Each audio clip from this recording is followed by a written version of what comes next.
And so by calling it the winter blues, it's almost as if you can say, hey, it's not about me, it's about the winter, happens to anybody, and there's some things I can do. Seasonal affective disorder, known as SAD, affects millions, close to 5% of the U.S. population. As we emerge from an extra rainy spring, many in our community have hoped to also come out of the grips of seasonal affective disorder. It's important to know you're not alone, and feeling better comes differently to everyone. I went to a local expert for some insight.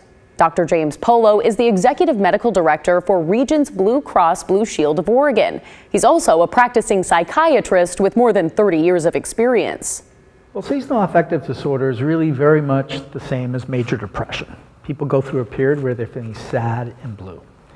And other symptoms that can occur is lack of motivation, lack of energy, troubles with sleep. But the key thing is they're feeling down and out, but they don't really know why. SAD impacts people all around the country. Here in the Pacific Northwest, it can have an even bigger impact. Little statistics. In Florida, for example, about 1% of the population generally suffers from seasonal affective disorder. In Oregon, it's 9%. It's believed that the rain itself doesn't really cause seasonal affective disorder, but what rain does is it keeps you inside, and so you're not getting out into that natural light.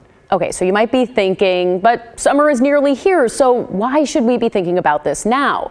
Well, Dr. Polo says even after the rainy weather departs and the sunnier season arrives, it can take a while to feel better again. When folks have gone through a long period of depression, like seasonal affective disorder, sometimes coming out of it takes some time. So generally the weather here starts improving by about May and certainly by early June. But sometimes folks that have seasonal affective disorder, they're still feeling down until June or July. And so it's important to remember it takes a while for your body to readjust. So what can you do? Dr. Polo says when it comes to SAD, exposure to light is important. So getting outside, even on those gray days when the sun isn't out, natural light is better than that ambient light that you get inside a building. There's also special lamps that provide the right amount of light to help. Dr. Polo says to look for a medical grade light that has at least 10,000 lux. And lux is just a measurement of light intensity.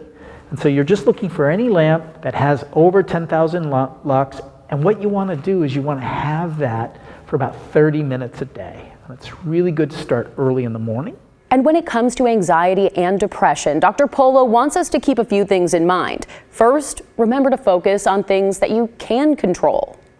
None of us control the weather, but we do control whether or not we can go outside and enjoy the day. The other thing is to remember, you're not alone. Oftentimes people that are suffering from anxiety or depression, they keep it inside because they're afraid it's just them and they don't want to really reveal that.